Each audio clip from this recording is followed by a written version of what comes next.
Okay.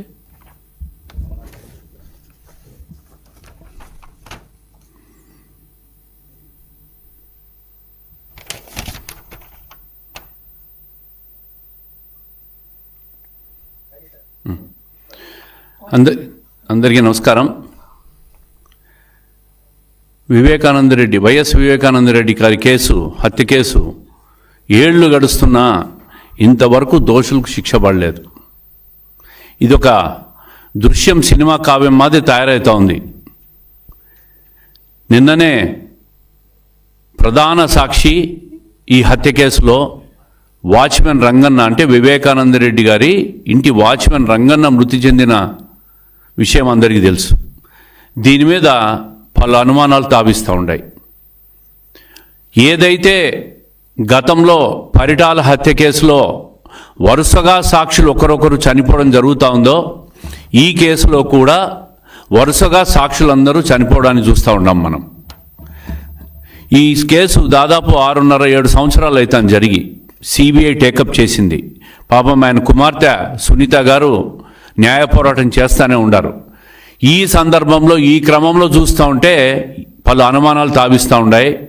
గతంలో కూడా ఈ కేసులో ప్రధాన సాక్షులు, కీలక సాక్షులైన వ్యక్తులందరూ కూడా కస్నూరు శ్రీనివాసరెడ్డి, అదేవిధంగా కువైట్ గంగాధరెడ్డి అనే వ్యక్తి, మరియు డ్రైవర్ నారాయణ, సొంత భారతి గారి తండ్రి ఈసి గంగిరెడ్డి గారు, అదేవిధంగా అభిషేక్ రెడ్డి గారు, వీళ్ళందరూ కూడా వరుసగా చనిపోతూ వస్తున్నారు.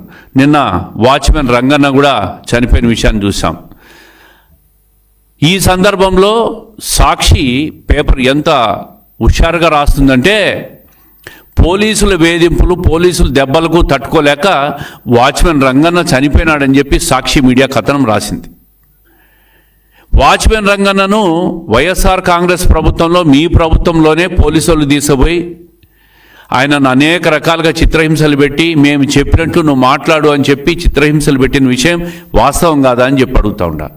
ఈరోజు పోలీసులు వేధించినారని మీరు మాట్లాడుతున్నారే, శుద్ధ అబద్ధాలని చెప్తా ఉన్నారు. ఈ కేసులో గతంలో 5 సంవత్సరాల్లో మీరు అధికారంలో ఉన్నప్పుడు ఇదే వాచ్మెన్ రంగన్నను మీ చేతిలో ఉన్న పోలీసుల చేత వేధింపులు చేసి చిత్రహింసలు పెట్టి, మేము చెప్పినట్టుగా మీరు చెప్పమన్న విషయం వాస్తవం కాదని అడుగుతూ ఉంటా.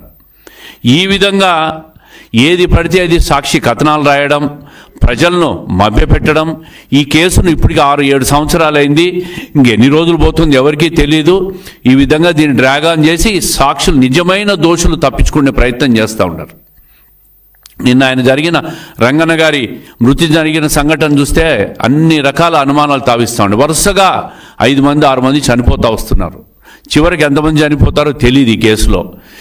అందుకే మేము ఒకటే కోరుతున్నాం, ఈరోజు వాచ్మెన్ రంగన్నను పూర్తి స్థాయి పోస్ట్ మార్టం జరగాల, ఎక్కడ అనుమానాలకు తావు లేని విధంగా పోస్ట్ మార్టం జరగాల.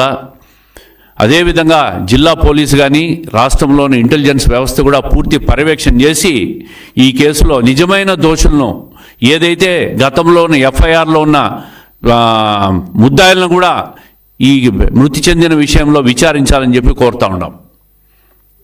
పోలీసులు, ఇంటెలిజెన్స్ వ్యవస్థ ఈరోజు ఉన్న అధికారంలో ఉన్న పార్టీ మా పార్టీ అయినా కూడా పోలీసులు నిష్పక్షపాతంగా విచారణ జరపాలా. గతంలో ఉన్న ముద్దాయిలు ఎవరైతే ఈ కేసులో ఉన్నారో వాళ్ళందరినీ కూడా విచారించాలా. ఇదే విధంగా 2019లో ఆయన చనిపోయినప్పుడు నరాసుర రక్త చరిత్ర అని రాసినారు. అసలు చంద్రబాబు నాయుడు గారికి ఈ కేసుకు సంబంధం ఉందా? ఈ విధంగా మళ్ళీ ఈరోజు కొత్తగా పోలీసులు వేధింపులు తట్టుకోలేక రంగన్న చనిపోయాడని మాట్లాడుతూ ఉంటారు. ఏ మృతికి ఆ మృతికి ఒక కారణాలు తీసుకొచ్చి, ఒక అభూత కల్పనలు తయారు చేసి, అబద్ధాలను నిజాలు చెప్పే ప్రయత్నం చేస్తూ సాక్షి మీడియా ఉందని చెప్పి ప్రజలను నమ్మించే ప్రయత్నం చేస్తూ ఉంటారు. చివరకు ఎప్పటికైనా న్యాయం, ధర్మం గెలుస్తుందనే వాస్తవాన్ని వైఎస్ఆర్ కాంగ్రెస్ పార్టీ వాళ్ళు గ్రహించాలా. ఇప్పటికైనా ఈరోజు చెప్తా ఉన్నాం, వైఎస్ఆర్ కాంగ్రెస్ కుటుంబానికి చెందిన కీలక సాక్షి, దగ్గర బంధు అభిషేక్ రెడ్డి కూడా ఇటీవలనే హైదరాబాద్లో చికిత్స పొందుతూ చనిపోయినాడు. హత్య జరిగిన రోజు వివేకానందరెడ్డి గారి ఇంట్లో రక్త మడకలు, మృతదేహానికి కుట్లు కట్టిన విధానం, ఇంట్లో ఎవరెవరు ఉన్నారనే విషయాలపైన కూడా సిబిఐకి ఆల్రెడీ వాంగ్మూలం ఉంది. యువకుడైన అభిషేక్ రెడ్డి 4 నెలలు కోమాలో ఉండి చనిపోయినాడంటే ఇది అనుమానాస్పదం కాదా అని చెప్పి నేను అడుగుతా ఉండా. అదేవిధంగా వాచ్మెన్ రంగన్న హత్య చేసి పారిపోయిన నిందులను కళ్ళారా చూశానని చెప్పి ఆయన చెప్పిన విషయం కూడా ఈరోజు గుర్తు చేస్తూ ఉండా. ఇందులో ఎర్రగంగిరెడ్డి, సునీల్ యాదవ్, ఉమాశంకర్ రెడ్డి, దస్తగిరి ప్రమేయాన్ని కూడా మేజిస్ట్రేట్ కోర్టులో చెప్పడం కూడా రికార్డ్స్ అన్నీ ఒక్కసారి చూడమని చెప్తా ఉండా. సునీల్ యాదవ్ కానీ, ఉమాశంకర్ రెడ్డి కానీ, దస్తగిరి కానీ గోడ దూకి పారిపోగా ఎర్రగంగిరెడ్డి మాత్రం ప్రధాన ద్వారం నుంచి బయటికి వచ్చాడని కూడా తెలిపినారు.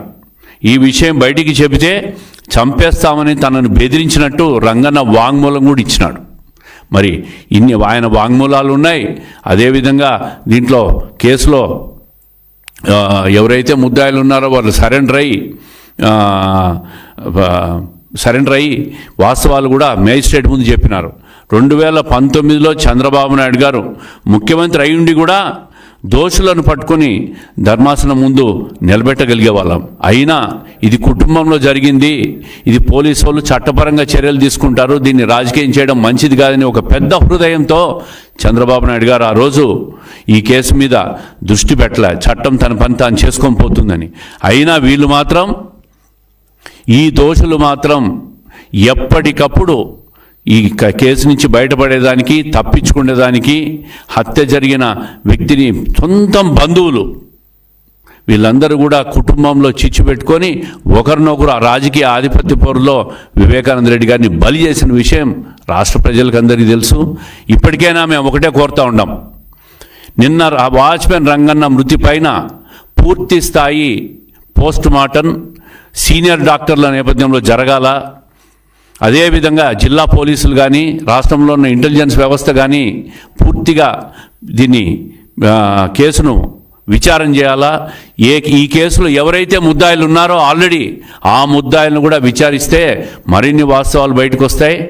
ఈ విషయంలో దృశ్యం సినిమా మాదిరి ఇది ముగిసిపోకుండా వాస్తవం బయటకు వచ్చి నిజమైన దోషులను శిక్ష పడాలని చెప్పి పోలీసులను, ఇంటెలిజెన్స్ వ్యవస్థను, ప్రభుత్వాన్ని కూడా మేము కోరుతూ ఉన్నాం.